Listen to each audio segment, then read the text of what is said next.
Pessoal, muito obrigado. Estamos mais um ciclo de seminário hoje, com uma visita da professora doutora Helena Caselli, da Universidade Federal de São Carlos. Antes de tudo, Helena, muito obrigado por ter aceitado o convite. Importante ter colaboração de vocês para melhorar os seminários e diferentes áreas, diferentes temas, para alunos se motivarem. Ela é professora associada do Departamento de Computação da Universidade Federal de São Carlos. Ela tem a graduação em Ciência de Computação pela Universidade Federal de Uberlândia.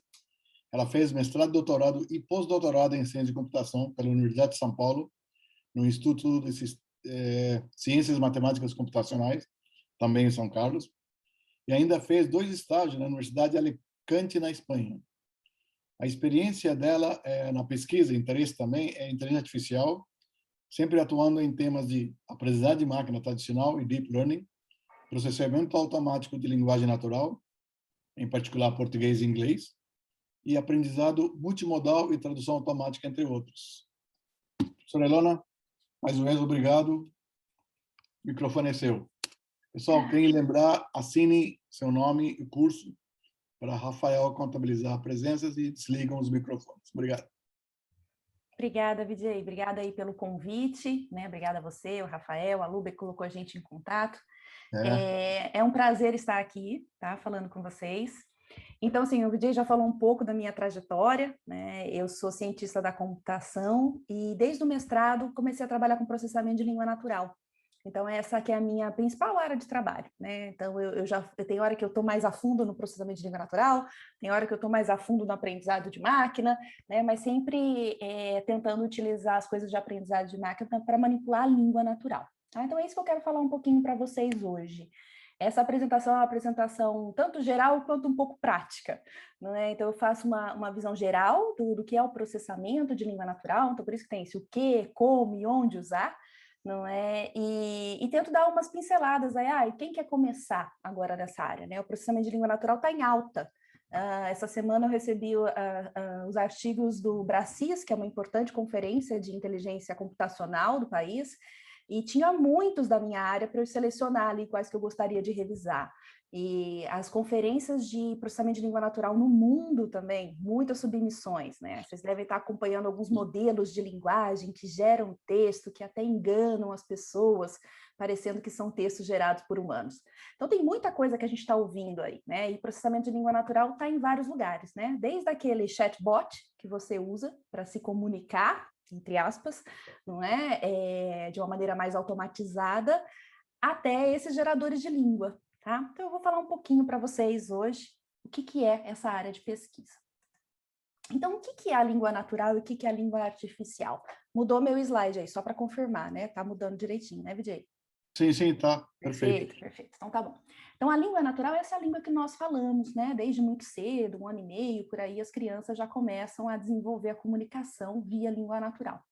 Já as línguas artificiais, bem, vocês que são da computação e engenheiros também estão acostumados a usá-las, não é?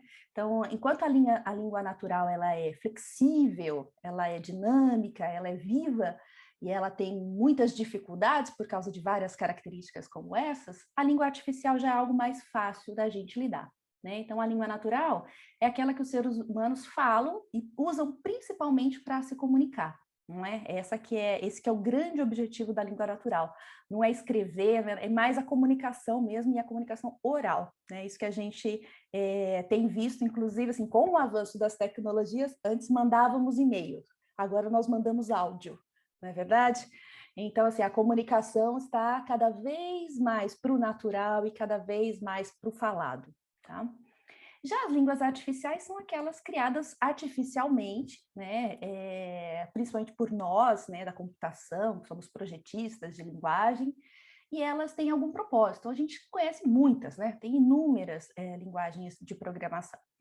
E quais são as características que essas duas têm? Não é? Então, a língua natural, isso que eu comentei com vocês, ela é naturalmente ambígua. Então, uma palavra, ela tem significados diferentes de acordo com o contexto que nós utilizamos. Isso é natural da língua. Isso não é uma coisa que nós nunca vamos conseguir barrar.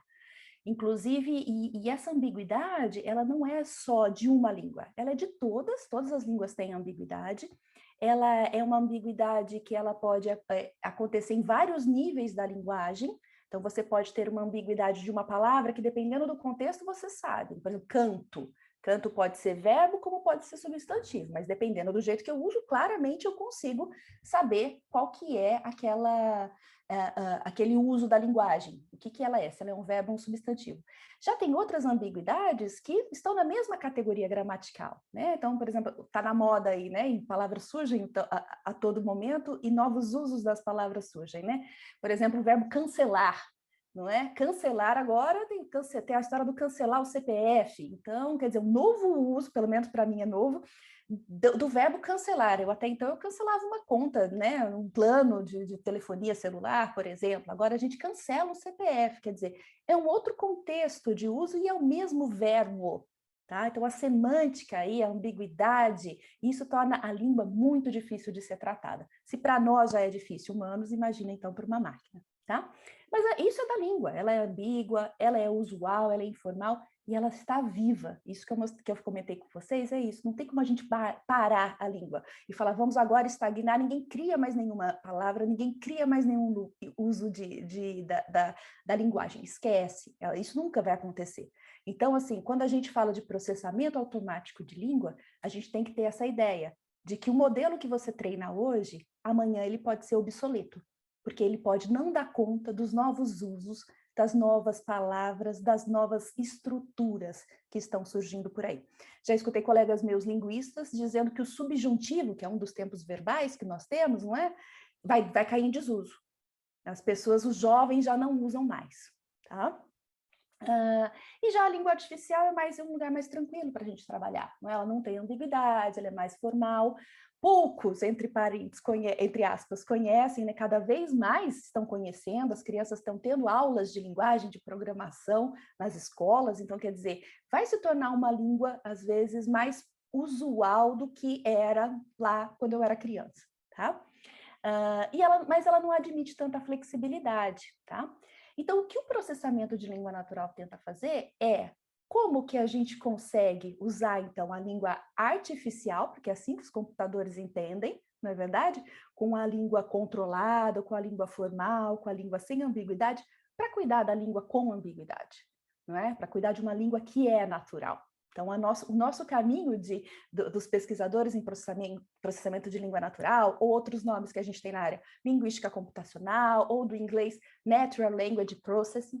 Então, o que a gente faz? É tentar exatamente juntar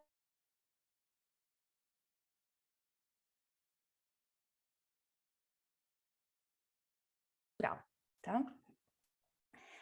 E as línguas naturais existem e desde sempre, e o estudo da linguagem existe desde sempre, não é?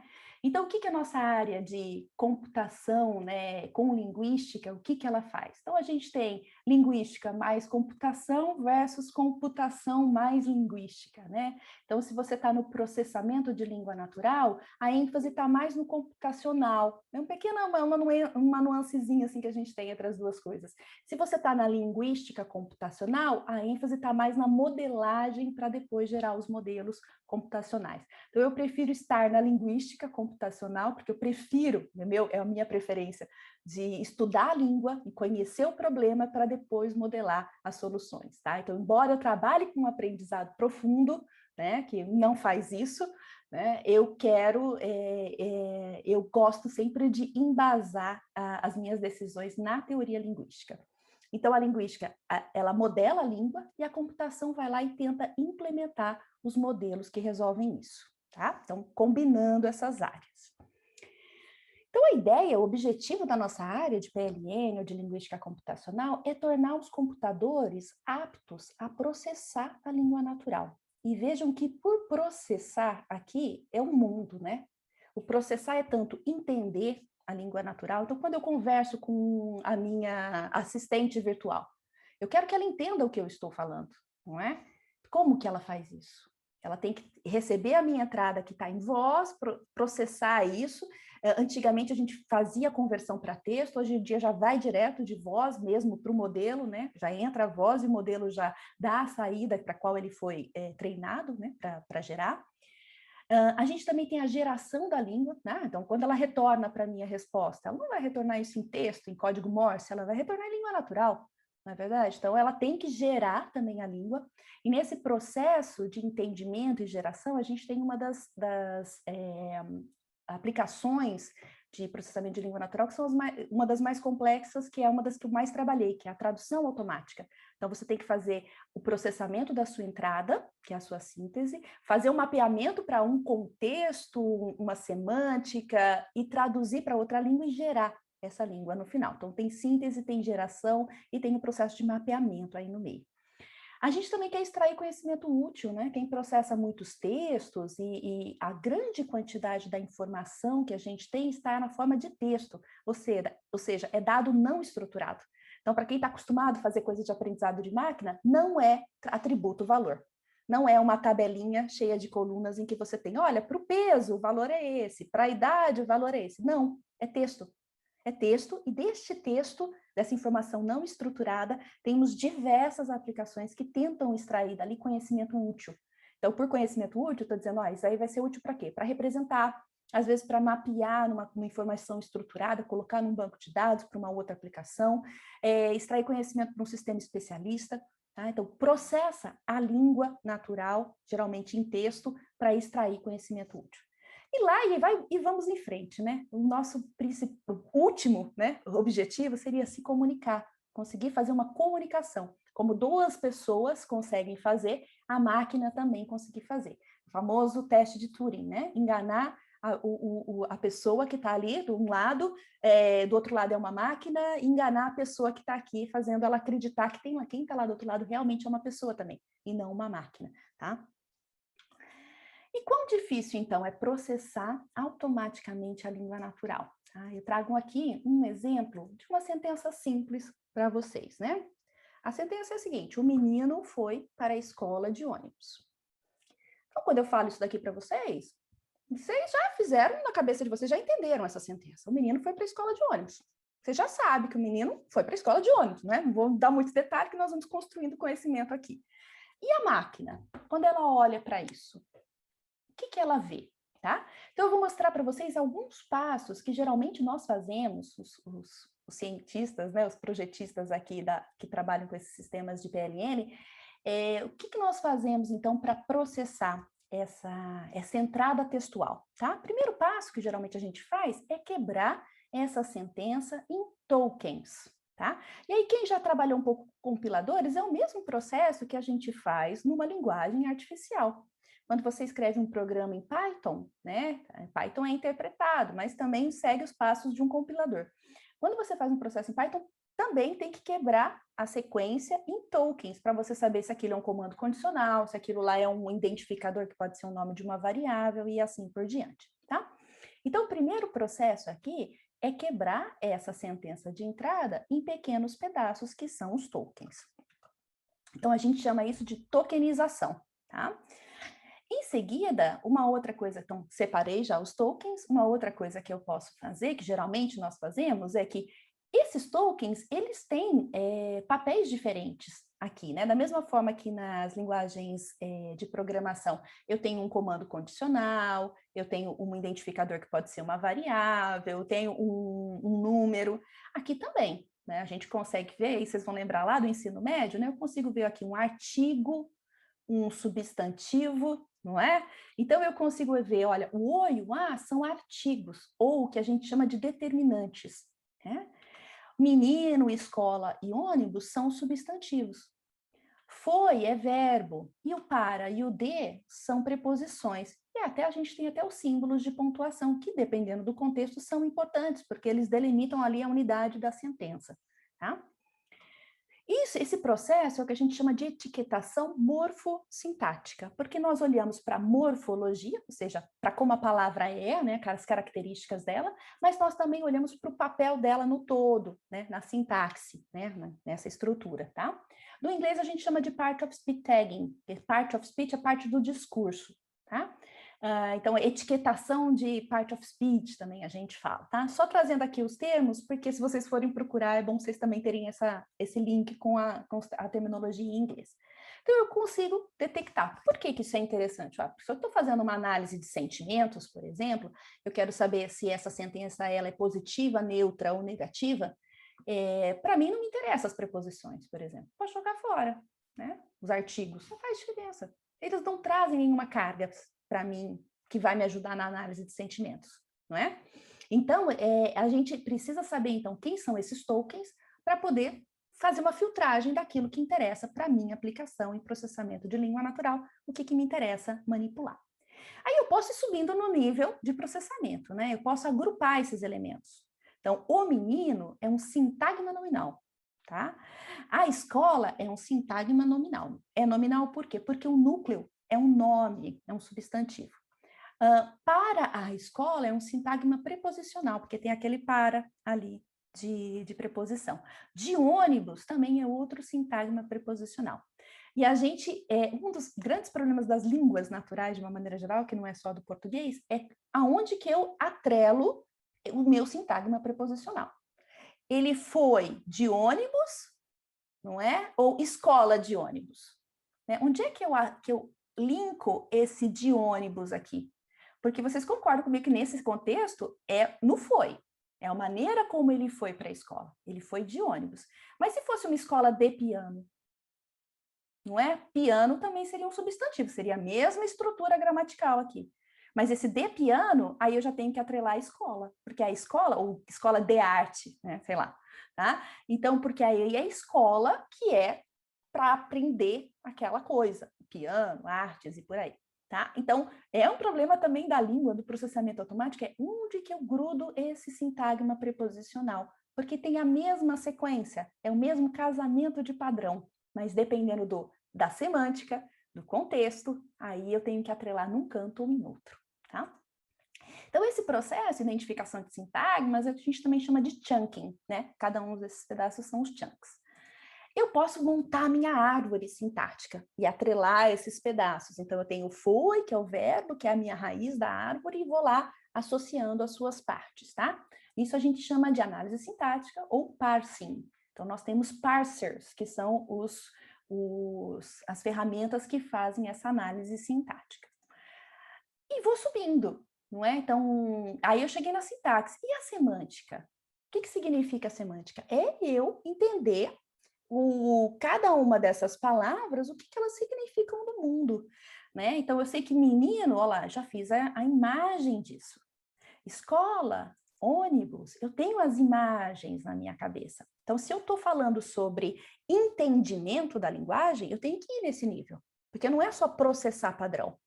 Eu tenho que ir nesse nível porque a máquina tem que entender quais são esses símbolos que estão sendo manipulados, usados na comunicação, para que ela gere uma comunicação que faça sentido. Então, isso aqui está sendo chamado de vocanização. É como se fosse uma tokenização, só que visual, né? Então, a gente vincula a palavra com a imagem associada a ela. Coisas assim que eu falei, a gente está chamando porque trabalhar com imagem é uma coisa que está sendo factível nos últimos tempos com os avanços computacionais, né? Porque é pesado trabalhar com imagem, né? Então, agora que a gente está conseguindo avançar nessa parte. Mas mais do que isso, né? O ônibus que o menino foi para a escola foi esse daí, não foi aquele anterior, né? É um ônibus escolar. Então, no meu contexto, na minha cabeça, eu ainda tenho isso. Isso é conhecimento de mundo, né? No Brasil, nós não usamos esse ônibus, mas nos Estados Unidos é bem comum, né? Então, aqui a gente já começa, quando a gente começa a olhar para a semântica, para o contexto, então a gente já vai para a análise semântica, tá? E no final, o que a gente quer é chegar nessa imagem. O menino foi para a escola de ônibus, é exatamente isso. É isso que a gente quer que a nossa máquina entenda. Que a partir disso daqui, ela pode raciocinar. E aí ela monta uma história. O pneu furou, e estava nublado, e choveu, e assim por diante. Mas aí ela entendeu esse contexto, tá? Então, o que a gente fala aqui é o entendimento da língua natural. Ou então, fazer com que o significado seja atrelado a uma coisa de mundo, né? Por isso que a gente fala de grounded meaning, tá? precisamos, assim, o que as pesquisas hoje em dia querem é chegar aqui, nesse nível, porque as outras partes, as outras etapas já estão bem encaminhadas ou resolvidas. Tokenização não é um problema. Pode ser para algumas linguagens, você pode pensar, nossa, Helena, mas por que quebrar em tokens é tão difícil? Pensa naquelas linguagens em que a separação não é o espaço, né? As linguagens aglutinativas. Né? Então, você tem lá, às vezes você junta a preposição com o substantivo na mesma palavra. Então, você precisa descobrir qual é o sufixo ali, que é onde você quebra. Então, até essa tokenização, que parece simples para a gente, porque nós geralmente, né, na nossa língua nós separamos em espaço, para outras línguas não é tão fácil, tão trivial assim, tá? Mas avançamos e agora a gente quer chegar aqui, ó. Aqui é onde as pesquisas têm focado mais, né? No entendimento da linguagem, tá? E quais são as estratégias que nós usamos para fazer isso? Vou passar rapidamente, mas só para vocês terem uma ideia, não é? Então, nós temos a estratégia simbólica, né, que é bem baseada na linguística. A estratégia estatística, por muito tempo, estatística foi o que mais era usual. Por exemplo, os tradutores do Google eram estatísticos até 2017, se eu não me engano, tá? Que aí eles foram substituídos pelos neurais, tá? Mas até então, e a tradução estatística ficou assim sendo o estado da arte por 20 anos. Então, toda a minha parte de pós-graduação, né, meu doutorado, meu mestrado e meu doutorado foram bem estatísticos, porque era o que era o estado da arte. Aí a gente também usa aprendizado de máquina tradicional e o aprendizado de máquina profundo, né? O deep learning, que, assim como em várias outras áreas de computação, fez com que a gente saísse de um patamar já estagnado em várias aplicações, tá? Então, a simbólica, o que a gente faz? A gente vai lá e coloca o conteúdo, o conhecimento semântico, o conhecimento linguístico explícito ali. Tá? Então, aqui eu trouxe um exemplinho simples, eu teria algumas expressões, né, alguns marcadores discursivos, né, do espanhol, então, pero, sin embargo, no obstante, e aí do português, então, quais seriam o equivalente entre eles, né? Então, o papel que esses daqui desempenham no espanhol é equivalente ao papel que esses daqui desempenham no português. Tá? Então, eu mapeio isso, existem tradutores baseados em regras, onde você diz, olha, aquela regra básica que a gente sabe do português e do inglês, que você muda a posição do adjetivo e do substantivo. Tem uma regra para isso, e que toda vez que ele está lá processando, achou um adjetivo substantivo, ele inverte e continua no processamento dele. Temos dicionários também, palavra a palavra, as traduções, tá? Então, nós temos esse conhecimento linguístico mapeado ali, simbólico. Parte boa, a gente consegue olhar para aquilo e entender. Não é diferente de muitos modelos caixa preta de aprendizado de máquina que a gente não entende. A parte ruim, a cobertura desse recurso, né, ela fica limitada a quem desenvolve. Na verdade, a gente precisa de um especialista ali alimentando aquele recurso com as informações linguísticas para que aquilo lá funcione, tá? A estatística que eu falei para vocês, que aqui é uma figura de um framework de tradução estatística, que é o Moses, que eu usei um monte, e aqui o que ele faz? Então, ele pega para cada palavra lá está traduzido do espanhol para o inglês. Então, Maria, então ele, possibilidade de tradução, só Mary. Então, não precisa nem se preocupar com a probabilidade, né? Os estatísticos aqui vão usar a probabilidade. Aqui a gente usa um modelo de língua e um modelo de tradução. O modelo de tradução me diz como mapear cada uma das palavras de uma língua-fonte para a língua-alvo. E o modelo de língua me diz quão fluente é aquela saída que eu gerei na língua-alvo. Porque na tradução a gente tem duas coisas, né? O que eu gero como tradução tem que ser adequado, tem que ser equivalente àquilo que era a mensagem original, e tem que ser fluente, né, na língua-alvo, porque senão parece alguém que não é nativo, né, fazendo aquela tradução. Então, aqui na tradução estatística, a gente gerava lá, né, gera ainda, né, a gente ainda usa os sistemas, embora não esteja mais estado da arte, então gera todas as possibilidades. Então, no, né, Maria no dava, então esse no aqui fica no, pode ser not, did not, no, no, did not give, né, então ele já vai estar olhando aqui para o outro chunk, né? Qual que era o problema da tradução estatística? Ela fazia assim, nesses pedacinhos mesmo. Então, por exemplo, dava uma bofetada. Então, esse trecho aqui, que é um trigrama, porque são 3 palavras, esse trecho ele traduzia. como um trecho. Só que é um trecho meio que desconexo dos demais, e por isso que a gente tinha uns problemas de tradução, assim, os meninos vai para a escola, porque os meninos foi um trecho que ele traduziu, o vai para a escola foi outro trecho que ele traduziu, tá? Então, a tradução estatística, como ela quebrava isso em phrases, né, que são essas sequências aí de palavras, de tokens, ela dava essa quebra e o erro de concordância, então, era muito comum na tradução estatística. O aprendizado de máquina tradicional. Então, no aprendizado de máquina tradicional, a língua natural é simplesmente um dado de entrada. Tá? O que nós fazemos é transformar esses dados aqui em atributo e valor, não é? Estão anotados com classe, por exemplo, na classificação, então eu quero fazer um part of speech tagger, né? Então eu quero fazer lá que vai saber, olha, quando entra essa palavra é verbo e tal. Então, uma das técnicas que ele pode usar é olhar a sequência, para saber, olha, depois de um determinante sempre vem um substantivo. Depois de um pronome, né, pessoal, como eu, sempre vem um verbo. Tá? Então, a gente entra esses dados aqui, e o algoritmo de aprendizagem de máquina, todos esses que vocês conhecem, com várias estratégias diferentes, podem ser aplicados para gerar aqui o modelo, e o modelo, então, é capaz de replicar esse aprendizado. Tá? Nós usamos classificação em diversas atividades, em diversas aplicações de processamento de língua natural. Análise de sentimentos, por exemplo, é uma delas.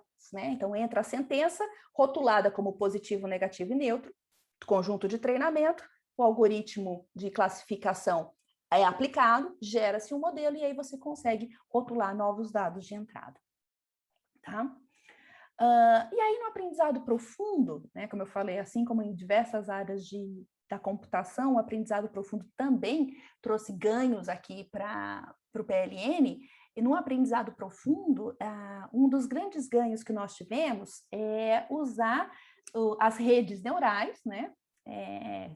Às vezes nem sempre são profundas, né? Por exemplo, o Word2Vec é um modelo que gera word embeddings, que são vetores que representam palavras, uma ideia que já existe há muito tempo no processamento de língua natural, só que agora, por exemplo, o Word2Vec faz isso com uma rede neural, que não é profunda, mas faz com uma rede neural.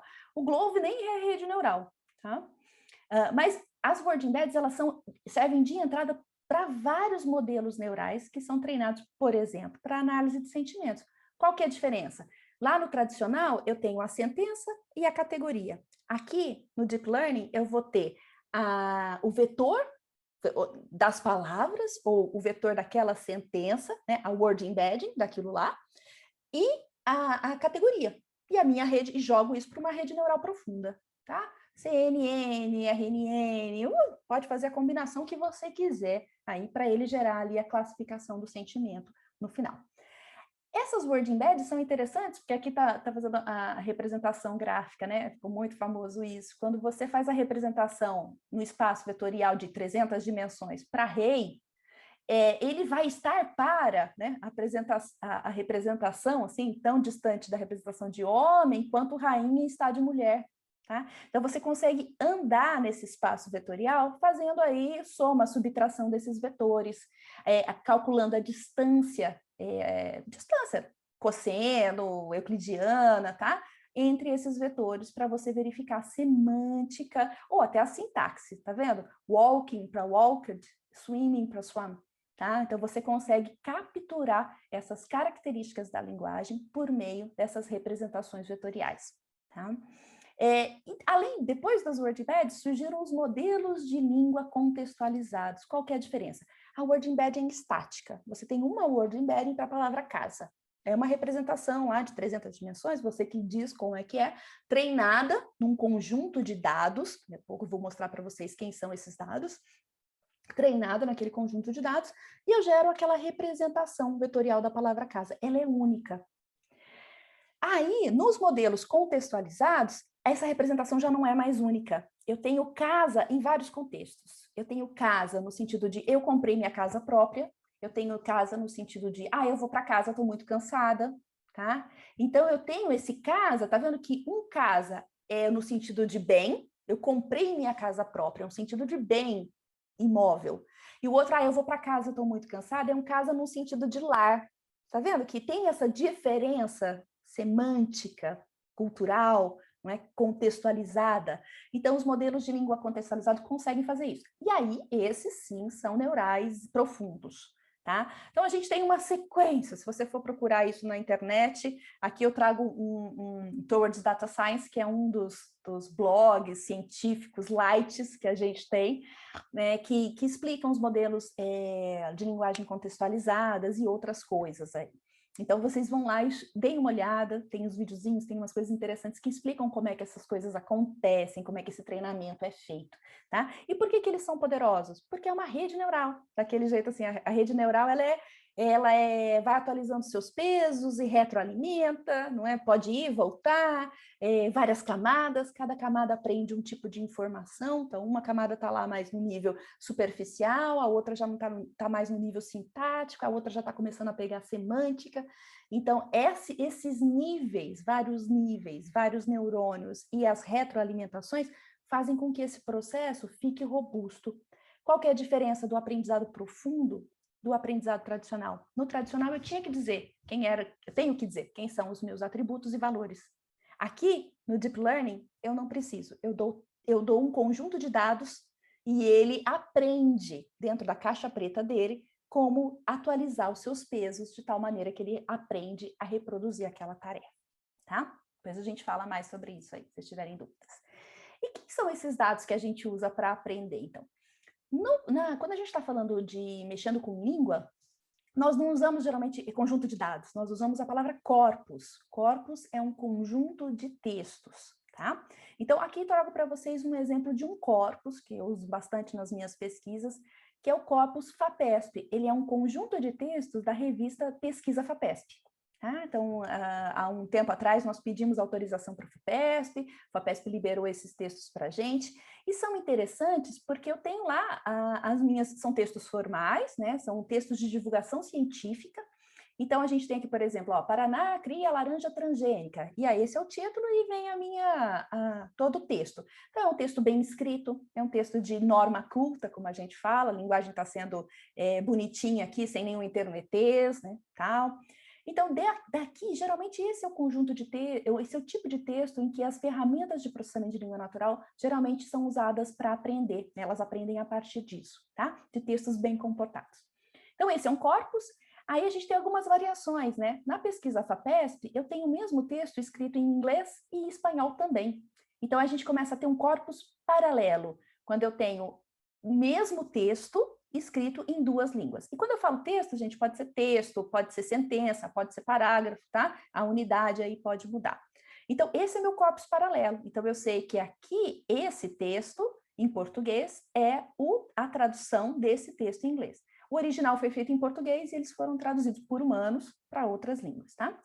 Eu posso ter um corpus paralelo alinhado, em que eu sei qual é a relação de cada palavra. Então, esse Paraná que está aqui está alinhado com esse Paraná. O creates com o cria, o orange com laranja, tá? Então, eu tenho esse alinhamento. Então, eu tenho mais informação. Nós temos ferramentas que fazem esse alinhamento automaticamente. Implícito, dentro do Deep Learning, por exemplo, que a gente não tem muito acesso a isso, ou explícito, ferramenta própria só para fazer isso mesmo, tá? E quais são essas ferramentas que a gente usa, então? Tá? Então, só assim, para quem fala assim, opa, quero começar a brincar com isso agora, como é que eu faço? Então, assim, vai lá no Colab, então, para quem não sabe, tá lá o Colab, tá? Depois o VJ disponibiliza esses slides que ficam fácil para vocês pegarem os links. E a gente tem algumas ferramentas, algumas bibliotecas que a gente usa para processamento de língua natural. Uma delas, muito fácil de usar, é esse Space, tá? Então, você vai lá no Colab, manda ele instalar lá as informações que você quer, importa lá o Space e pronto. Você já tem lá um modelo do Space carregado para você brincar com o português, tá? Isso aqui já são as informações do português. E aí, como é que eu faço? O que eu posso fazer no Space? Eu posso fazer facinho, que ele processe, olha lá, no Space, eu simplesmente, NLP, que é Natural Language Processing, né? O menino foi para a escola de ônibus. Olha lá, exatamente do jeito que é a sentencinha que a gente brincou.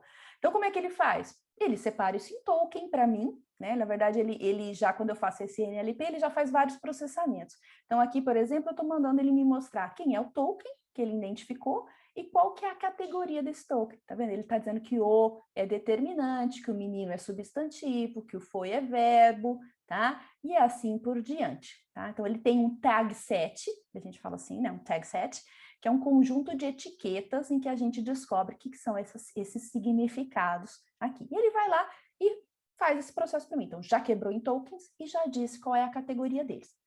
Ó, tá vendo? Aqui tá o tag set, né? Que diz para mim quais são essas informações. No caso, ele está usando um dos tag sets mais conhecidos no processamento de língua natural, que é o da Universal Dependencies. Tem vários conjuntos de etiquetas por aí que a gente pode usar. Eu posso pegar aquela minha sentença e tirar as stop words. O que são isso? As palavras que não me interessam, tá? Então, por exemplo, eu vim aqui e falei, ó, eu quero que você remova, tá vendo? Que você imprime para mim aquelas que não são stop words, tá? Então, foi lá e colocou. Ah, mas ele ainda está colocando o A, o O e o A. Então, eu posso atualizar as stop words dele, mandar ele processar de novo. Então, eu fiquei agora só com substantivos e verbos. Tá? Então, assim, simples da gente usar esse primeiro processamento das coisas mais tranquilas da gente fazer com o Space. Como é que eu gero as word embeddings? Né? Nós temos no nosso laboratório, que eu faço parte do Núcleo Interinstitucional de Linguística Computacional, que é o NILC, é um grande laboratório. A sede dele é em São Carlos, aqui na USP, que foi onde eu fiz toda a minha pós-graduação, mas nós temos outros laboratórios vinculados ao NILC. Então, o laboratório que eu coordeno dentro da UFSCar, que é o LALIC, está vinculado ao NILC. O NILC fez um esforço aí para gerar word embeddings para o português a partir de vários corpora, que é assim que a gente fala o plural de corpos, vários corpora que a gente tem para a língua portuguesa. E aí ele gerou, então, a partir das NILC, das word embeds do NILC, por exemplo, essas que foram geradas com Glove, eu consigo fazer algumas buscas, né? Então, carrego lá no Colab também, tá? Na página do NILC vocês têm as word embeds, no final eu coloco também o link. E eu quero saber, então, quais são as palavras mais próximas, né? A gente está falando de vetor, então escola tem lá um ponto no espaço vetorial. Quais são as palavras mais próximas de escola?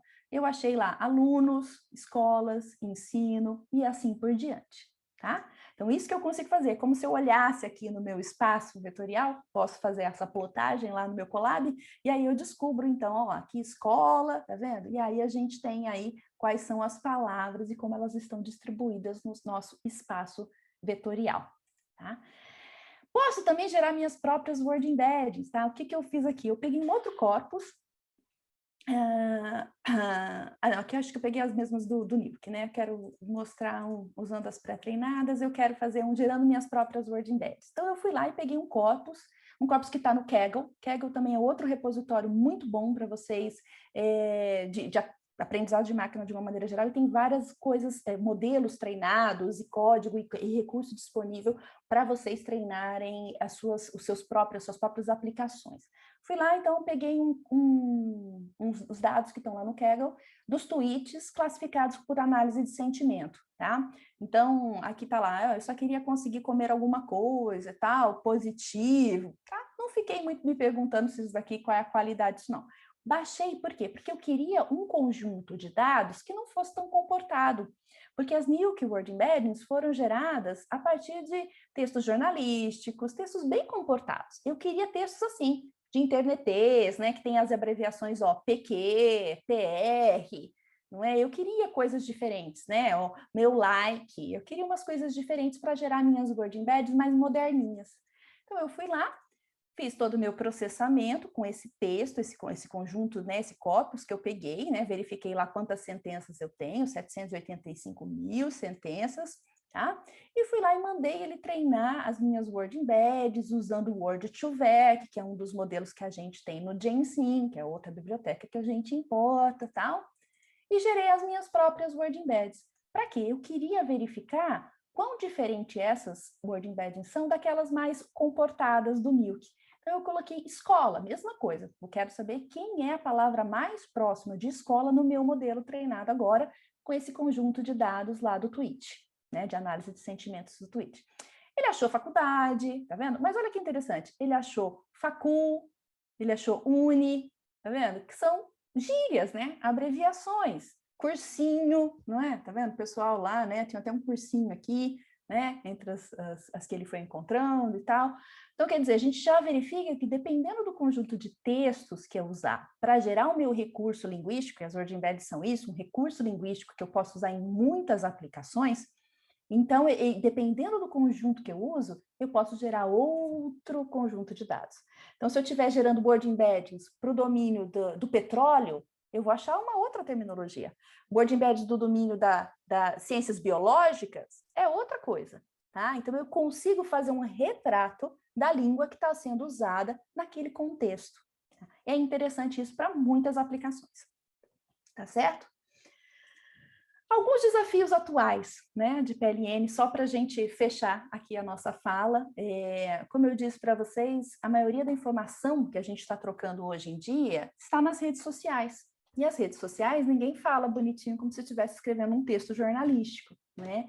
Então, a gente fala que isso daí é um conteúdo gerado por usuário. O usuário não tem nenhum compromisso em usar a língua formal. Então, nesse conteúdo gerado por usuário, olha lá o que a gente acha, né? Essa daqui essa figura veio da dissertação de mestrado do Thales Bertaglia, que foi aluno nosso lá no NILC, e ele fez um levantamento, ele fez um normalizador textual, em que ele transforma essas gírias, não é? Essas abreviações, esse internetês, ele transforma isso no que é a norma culta. Porque todas as nossas ferramentas até então, etiquetador morfossintático, foram treinados para textos bem comportados. E falou assim, vamos treinar então para texto internetês. Você não tem controle sobre o conteúdo gerado pelo usuário. De novo, o modelo vai ficar obsoleto. Não é? Qualquer coisa que você treine agora para o internetês de hoje, não vai ser a mesma coisa para o internetês de amanhã. Então, o que a gente faz, na verdade, é normalizar esses textos. Então, o que ele fez? Ele treinou word embeddings para que essas word embeddings fossem capazes de lidar com algumas abreviações que ele viu no texto, no conjunto de treinamento dele, no corpus dele, tá? Então, ele conseguiu descobrir, que todas as variações de um você, tá vendo? Estão todas próximas no espaço vetorial. Por quê? Porque elas são calculadas, essa posição, esse vetor delas aqui, é calculado de acordo com o contexto. Então, seja um VC, um você, ou qualquer outra variação disso, foi utilizada num contexto muito próximo. Então, ele consegue colocá-las todas próximas. E aí, elegeu um você, por exemplo... Ah, não tem nada, Maribel? Opa, alguém ligou o microfone aí. Né? Ele escolhe a você, né? Para ser a mais usual. VJ, você consegue desligar, VJ, o microfone? Foi o César Arturo Sanches. Bem, acho que ele já fez. Tá. E aí, outras dificuldades que nós temos, né, para processar a língua natural, fato ou fake, né? E fato ou fake são humanos que fazem, tá? Então, não é uma ferramenta... para mim, encontrar fake news é uma das grandes dificuldades. Eu mesma não sei se é fake, dependendo da notícia, não é? Então, imagina um sistema computacional para fazer isso perfeitamente. No NILC, nós temos um projeto que trabalha com fake news, que é entre os pesquisadores, um dos responsáveis lá é o Thiago Parto. Então, aqui, por exemplo, se a gente tiver essa informação, apenas 3 países no mundo utilizam urnas eletrônicas. E aí, isso é fato ou fake? E eu não sei, tá? Tá vendo? A gente sabe que é fake porque alguém foi lá e verificou, não é? Então, assim, a fake news é uma coisa que é língua natural, é uma coisa que se parece real, quem faz um fake quer que pareça real, e como é que a máquina vai saber se é fato ou se é fake? A gente tem essa dificuldade. Então, a máquina tem que saber por meio de mais coisas do que simplesmente o processamento da língua. Porque se for só para ler a sentença, pela sentença eu não tenho indício nenhum de que isso é fake, tá? Então, precisa de mais coisa, precisa de conhecimento de mundo. E aí a gente vai para outros lados. Qual que é a melhor representação de conhecimento que nós usamos?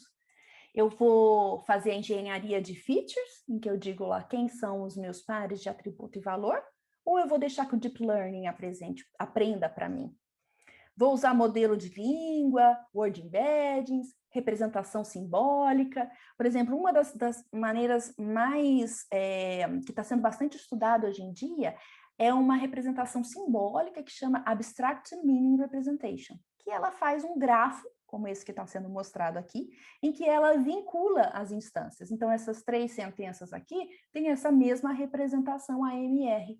em que eu tenho aqui, todas elas estão expressando a mesma ideia, que envolve o verbo querer, que envolve o verbo acreditar, que envolve os conceitos de menina e menino. Então, a gente tem, ao mesmo tempo que a gente tem a parte de estudo do Deep Learning, que deixa as redes neurais aprender, façam elas os aprendizados como elas queiram, né, do que elas achem mais interessante ali, como a gente tem essa daqui, ó, Abstract Meaning Representation, que eu quero o conhecimento ali, eu quero saber explicitamente quem está vinculado com o quê. Tá? Então, nós já temos ferramentas que geram essa representação abstrata de significado. Tá? Temos para o inglês e temos também está sendo desenvolvida para o português. E onde é que a gente quer chegar? Né? Então, eu gosto muito, quando eu dou minhas aulas de inteligência artificial, eu falo, a gente quer chegar aqui, né? Que já deveria ter chegado, né? Era 2001 isso. Quem não viu, tem que assistir esse filme, é um clássico. E nesse filme tem uma parte, que é essa parte que eu deixo aqui no YouTube, não vou tocar para vocês, depois vocês assistam, em que a super máquina, né, a super IA, né, que é o Hall, ele tem a IA tem uma conversa bem interessante com esse humano, em que a IA usa sarcasmo, né? A IA conseguiu fazer várias coisas, como ela conseguiu fazer leitura labial desse humano antes. Então, ela é uma IA que é completa, assim, super complexa, né? Então, em que momento que nós vamos chegar nisso? Nessa comunicação, nesse nível aí da máquina, né? O que tem que ter por trás disso tudo? Então, para a gente chegar aí, a gente tem que ter uma ideia de o que a gente faz no processamento de língua até agora tem a ver com a forma. Eu estou mexendo com texto, que seja com voz também, mas eu estou aprendendo pela forma. Eu estou aprendendo o conteúdo que é dito. Será que só essa forma é suficiente? Não, é porque eu preciso do significado disso, né? Então, a gente tem várias maneiras diferentes de representar, por exemplo, o significado de love. Se você procurar love aí no Pixabay, olha lá. Eu procurei, olha o tanto de imagem diferente que a gente trouxe. Tá vendo? Isso é um significado. É o significado que a pessoa tem no seu mapa mental do que significa isso daí, ó, esse conceito. E aí, como é que eu mapeio isso para uma máquina? O que as máquinas estão usando até agora para aprender é só a forma. É uma sequência de sons, se for palavra, ou, se for falado, né? Ou uma sequência de caracteres, mas é só forma, não é o significado, tá? E aí, nisso, eu vou terminar aqui deixando um link para vocês de um artigo que foi o ano passado, numa das principais conferências de processamento de língua natural, que é a conferência da ACL, e que é um artigo que fala sobre um polvo, aqui é um modelo de linguagem contextualizada, e esse polvo, ele consegue se comunicar, na verdade, ele corta a comunicação de dois humanos que estão, cada um em uma ilha separada. Os humanos estão se comunicando, né? E aí o polvo corta aquela comunicação e começa a ouvir aquela troca de mensagens. E ele aprende a reproduzir a troca de mensagens. Mas veja que aprender a reproduzir a forma está muito longe de entender o significado. O polvo, ele nunca veio para a superfície. Ele não sabe o que é um coqueiro. Ele não sabe para que serve um coco. A menos que passe um texto por ele explicando. O coqueiro é uma árvore que tem determinada altura e não sei o que é uma árvore, né? Para que serve um coco? Né? Eu posso usar o coco como uma arma, eu posso usar o coco como um alimento, eu posso usar o coco como um quê? Se ele não for exposto a isso, ele só aprendeu a forma, ele só sabe reproduzir, ele não sabe o que aquele conceito significa no mundo. Tá? Então, assim, uma coisa que eu chamo a atenção é isso. Então, tem um boom de todo mundo achando que agora sim as máquinas conseguem processar a língua. Não, a máquina consegue se comunicar com a gente. Não, a máquina só consegue processar a forma, por enquanto. Para chegar no significado, tem mais coisa que a gente tem que mapear, mais coisa que a gente tem que alimentar essa máquina, para que ela seja capaz de entender o significado, o contexto, o senso comum, a cultura. Tá certo? E aqui eu deixo um monte de links aí para vocês, tá? Para vocês depois entrarem e brincarem e verem coisas aí nessa área, se vocês se interessarem. É isso, pessoal. Obrigada, Vijay. Passo a palavra.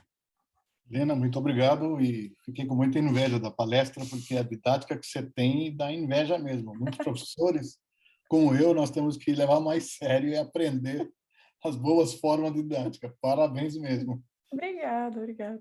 Mais uma vez, obrigado pela sua palestra aqui. Tem dois comentários, um é de leigo, né? Quando você falou de deep learning, né, que ele entende de alguma forma a partir de modelos e tal, e quer dizer, sem a aprendizado de máquina tradicional, alguém tem que ter feito um bom modelo lá dentro. Senão, dependendo dos dados, ele acaba gerando informação assim não coerente. Como é que a gente resolve isso? Tá. No caso da língua natural, quando a gente dá como entrada para um deep learning, para ele aprender a reproduzir uma determinada tarefa, então, por exemplo, análise semântica, não é? Como é que a gente faz? A gente tem que dar um conjunto de dados de entrada para ele que seja representativo daquela aplicação que a gente quer no final. Então, por exemplo, se eu estou falando assim, eu quero gerar um sistema que seja capaz de analisar os reviews da minha loja virtual. Então, as pessoas colocam lá nos reviews e elas põem para mim lá o texto e elas marcam as estrelinhas. Então, meio que aquelas estrelinhas já são uma classificação, né? A pessoa põe o texto é a entrada, e ela marca lá de 1 a 5 estrelinhas. Então, esse de 1 a 5 já é a classe que eu quero aprender. Eu pego todos aqueles textos, jogo na entrada do meu Deep Learning, e a saída que ele tem que emular ali, que ele tem que aprender, são aquelas estrelinhas. Mas esse conjunto tem que ser representativo, né? Se, por exemplo, se eu só tenho dados que falam mal, e geralmente é isso, né? No review, provavelmente a pessoa não entra lá para falar, olha, adorei, maravilhoso. Quem faz isso são as pessoas do compliance da empresa, né? Que entram lá e ficam falando que está tudo bem. Então, se não for representativo, ele não vai aprender. Por isso que eles falam que muitas IAs estão com bias, não é? As IAs são racistas, sexistas, e por quê? Quais são os dados que elas estão aprendendo? Tá? Então, precisa ser representativo daquela aplicação que você quer ter no final. Tá? Então, precisa ter esse cuidado. Né? Então, o cuidado do Deep Learning não está no modelo em si, porque você não tem controle. Quer dizer, você consegue dizer quais são as suas camadas, ajustar os seus pesos, mas a mágica acontece lá dentro dele. Né? Não é diferente de você fazer uma engenharia de features, que você diz, não, eu quero olhar quais são as palavras de polaridade ou valência positiva. Quais são as palavras de valência negativa? Você diz onde você quer que ele olhe. O Deep Learning ele vai aprender de acordo com esses dados de entrada e a classificação. Sim. Bom, um exemplo aconteceu na época do Trump. Os Estados Unidos, eles fiscalizam tudo, inspecionam tudo, né? E ainda mais com a aparição de, não Facebook, mas o WhatsApp e Twitter, os jovens, como você comentou, eles utilizam a linguagem deles, né? Sim. Tudo é substituído por outra palavra, você tem que interpretar, e acho que virou paranoia para tentar entender, porque eles têm os Estados Unidos têm uma paranoia, porque mandou uma mensagem que não entendeu é comunista, então é aquela história, né? Então, mas é interessante. Rafael, quer? Bom, vou passar. O Rafael está aí já. Pessoal, fiquem à vontade de fazer perguntas. Vamos lá. Dar uma olhada no chat aqui. Tem esquecido ele. Eu estou com tanto botão apertado. Vamos lá. Opa, temos algumas perguntas aqui. Eu vou tentar achar a primeira para não perder muito. Nós temos a pergunta do César Arturo, eu acho que é a primeira.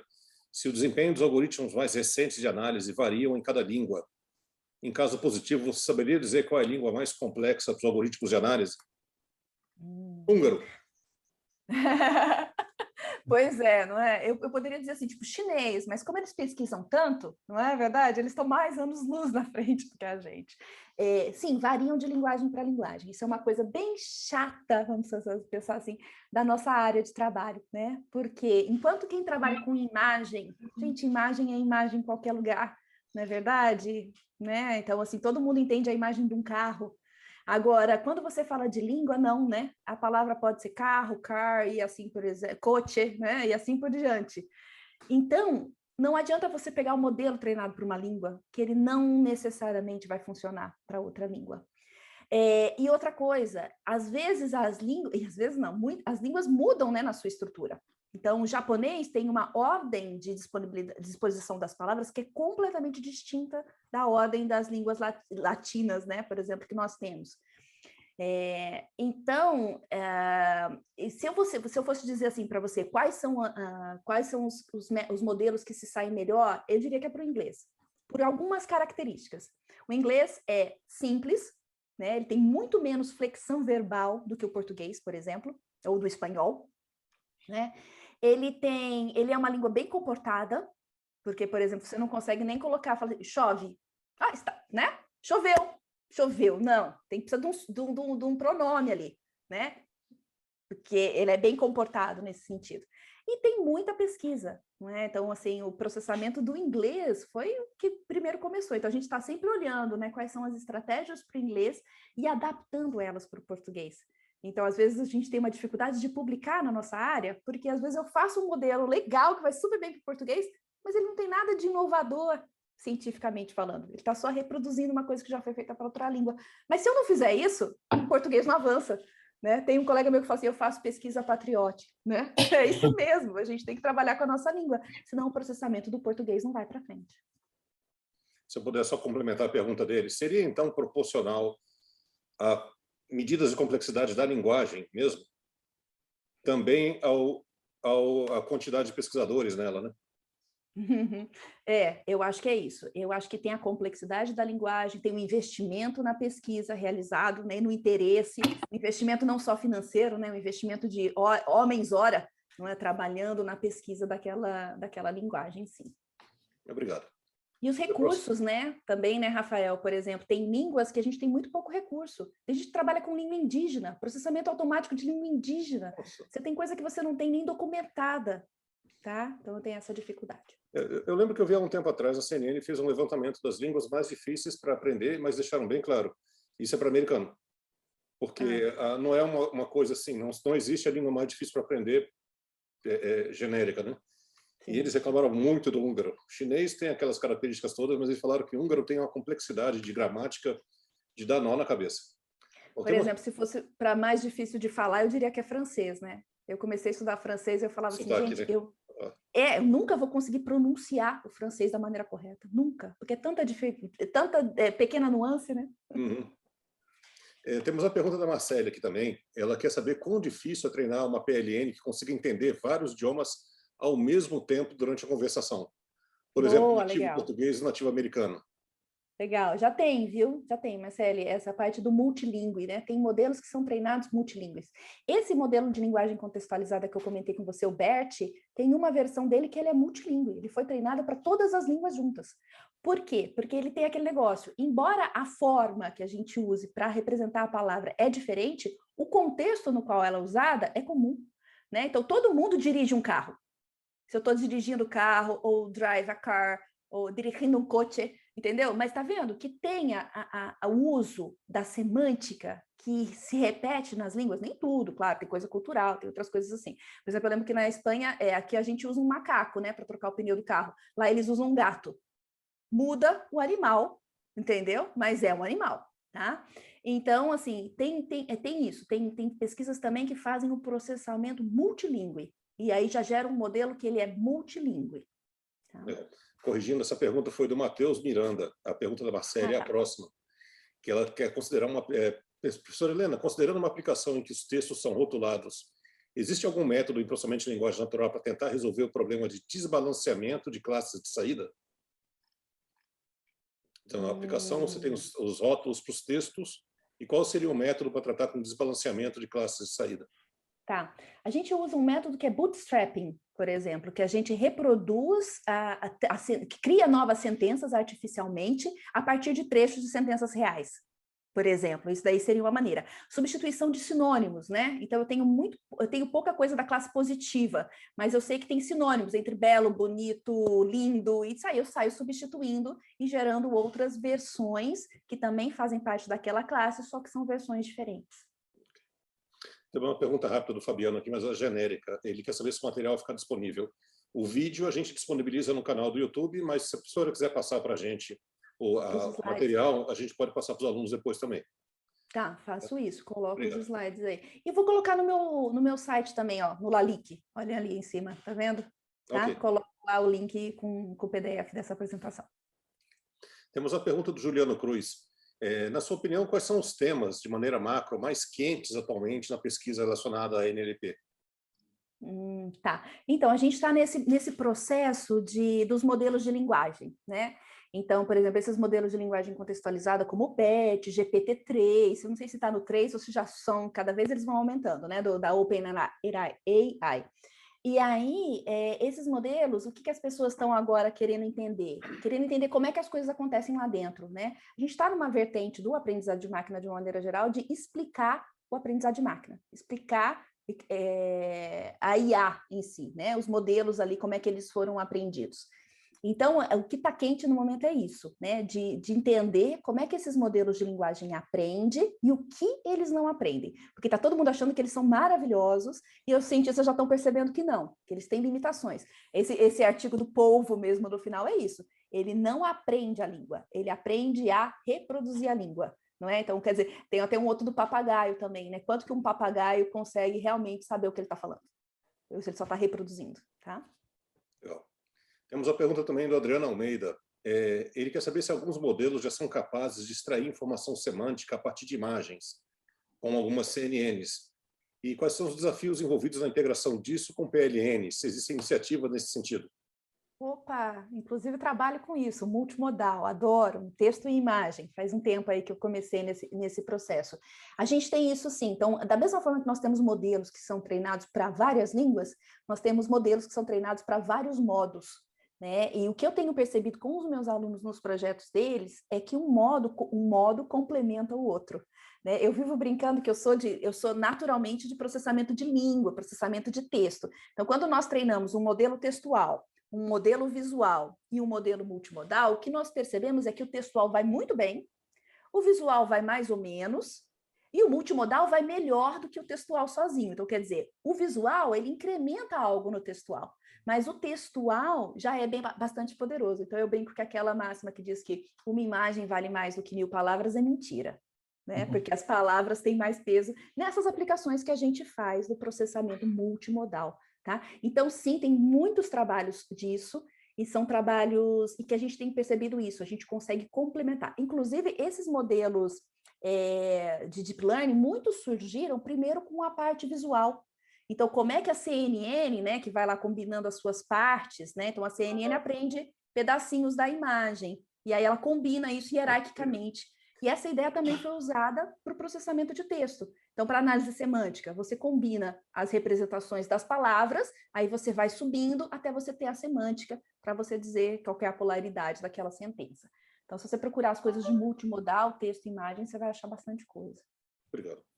Temos a pergunta técnica agora do Matheus Miranda.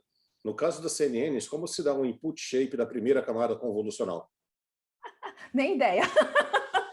Tem ideia. Pode perguntar para os meus alunos, pergunte aos universitários, não é? Professor orientador só joga ideia, o aluno vai lá e faz, tá? Então, assim, nunca fui num TensorFlow da vida aí, qualquer coisa, para mostrar como é que é o input shape das camadas. Como é que vê lá? O professor só é aquele que vê assim, mostra o gráfico, mostra aí o learning rate, deixa eu ver como é que a coisa está indo, tá? Bom, ele não respondeu a pergunta técnica dele, mas foi uma lição valiosa para o Matheus agora. Alunos se virem, né? Se virem. Pessoal, nós temos um lembrete do Vijay aqui. Para os alunos que entraram no segundo período, por favor, procurem para fazer as entrevistas de qualificação. O e-mail dele está aqui no chat e, caso de dúvida, entre em contato comigo. Desculpem. Uma pergunta ainda do Telmo. Se existe alguma preocupação com segurança em relação a dar o poder de compreensão da linguagem e expressões faciais, como no filme que você citou? Você está falando de segurança ou questões éticas, né? Não sei o que você quis dizer. Eu acho que é justamente por causa da cena do filme que o Hall lê os lábios do Gorman. Sim, e também é outra coisa que também tá. São duas coisas que estão. Na verdade, três coisas que. Não, ou talvez duas eu possa ocupar, que estão em altas na inteligência artificial de uma maneira geral, que é a história de explicar, e são essas questões éticas, né? Até onde a gente pode usar os dados? Quanto que a gente quer? Porque hoje a gente tem o poder de capturar o que a gente quiser, não é? Ontem a gente estava até tendo um seminário sobre isso, sobre essa parte ética na IA e no PLN, que parece que, e aí quem estava apresentando era a Graça Nunes, e ela comentou isso, que parece que eles colocaram câmeras no Rio de Janeiro, a Oi, parece, para fazer um reconhecimento facial, E as pessoas não sabiam disso. E aí só descobriram porque eles prenderam uma mulher porque ela se parecia muito com alguém que estava sendo procurado pela polícia. Entendeu? E aí você não sabe quando é que você está sendo filmado, você não sabe o que estão fazendo com aquela sua imagem. É a mesma coisa os seus dados, você coloca os dados nas redes sociais e você não sabe que está todo mundo coletando. Então, assim, o que a gente está falando é o uso correto e ético dessa informação. Tanto para como é que esse modelo que foi aprendido, de quais dados são representativos, tem que sempre tomar um cuidado que tem o bias aí, não é? Tem um bias de gênero, de sexo, de cultura, de onde você aprendeu essa informação. E a gente tem que tomar cuidado porque o aprendizado de máquina, ele generaliza.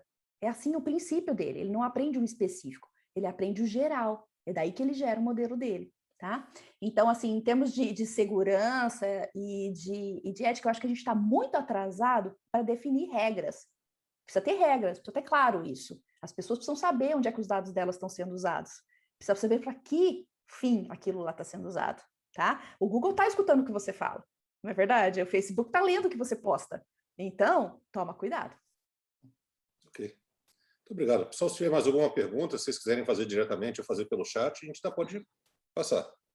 Estou passando rápido aqui para ver se eu não pulei nenhuma. Já tem os agradecimentos de vários alunos aqui, dos que fizeram a pergunta, inclusive, e os elogios. Eu posso passar todos depois. E eu não estou vendo mais nenhuma pergunta. Eu lembraria só que quem ainda não colocou no chat a presença, só registra o seu nome, que depois a gente faz a transcrição. Professor, eu acho que é só isso, então. Vigiei, mais algum comentário? Não, tranquilo. Tá ótimo, muito obrigado aí para ela. Ajuda a gente sempre com esses seminários assim, de outras áreas, outras instituições.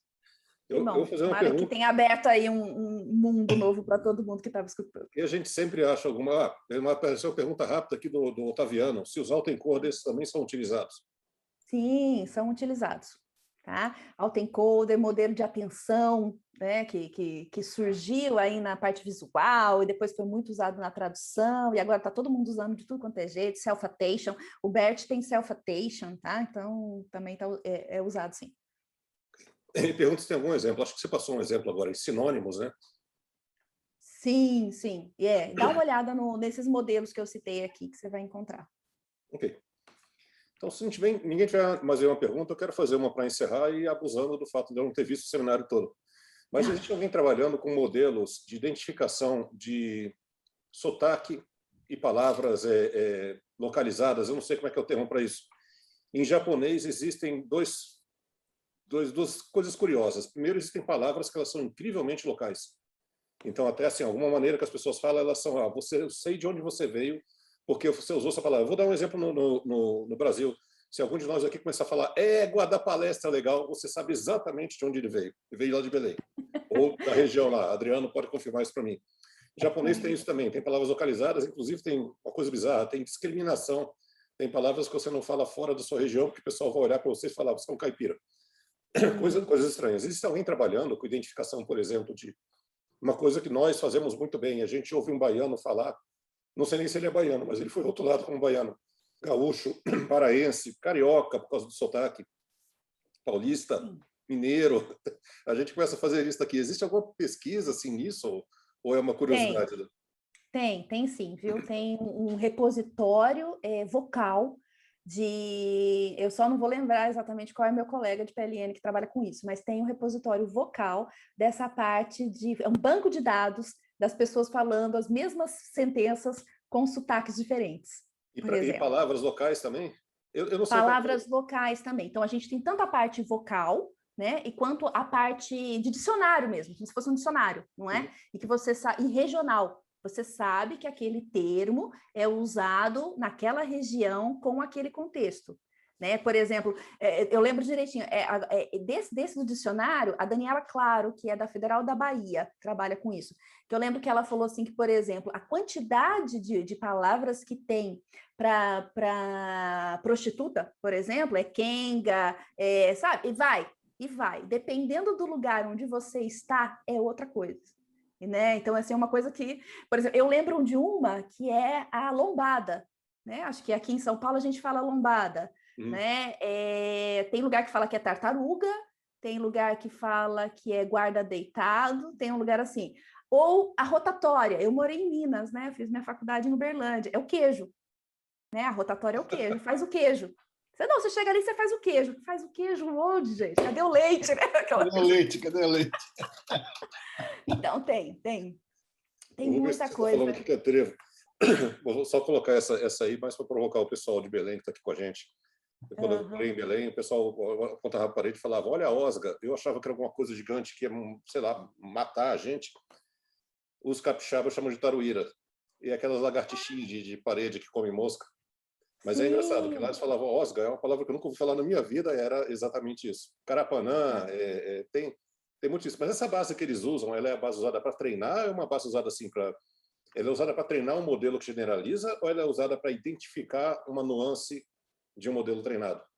Então, depende. Por exemplo, essa base que eu falei, vocal, era para treinar.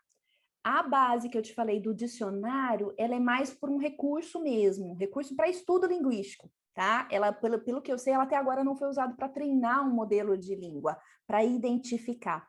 Mas tem vários, tem outros projetos que eles falam de identificação geográfica mesmo, de acordo com as palavras que você está usando, né, no seu contexto ali, eles sabem se você está mais para o sul, para o norte, para o nordeste, tem isso sim. Mas, de novo, para a gente fazer isso, a gente tem que pegar esses textos do dia a dia, né, das redes sociais, não é a linguagem de jornal, não é a linguagem formal, não é? São coisas assim mais coloquiais, é por aí que a gente tem que ir. E se você for para esse lado, você abre um mundo de pesquisa, um monte de coisa para ser feito. Legal.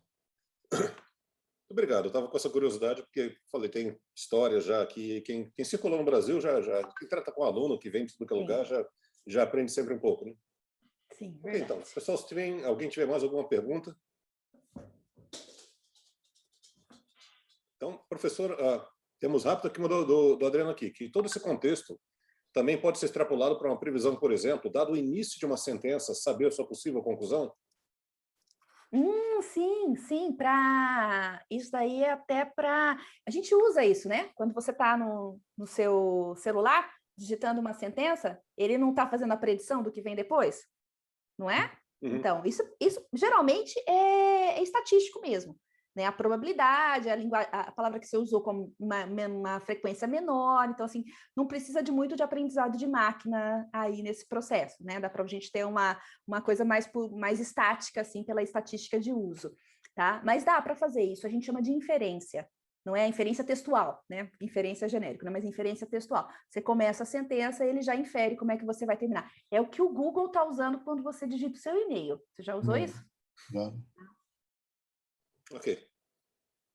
Professor, então, novamente, muito obrigado.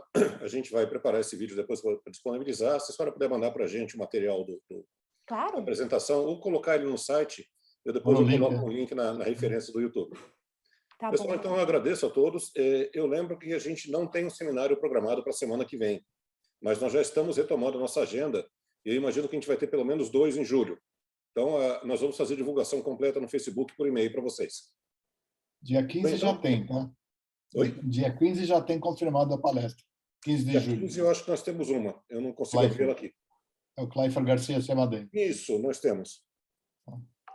Ok, então. Tudo bem, pessoal? Então, agradeço novamente, professora Helena.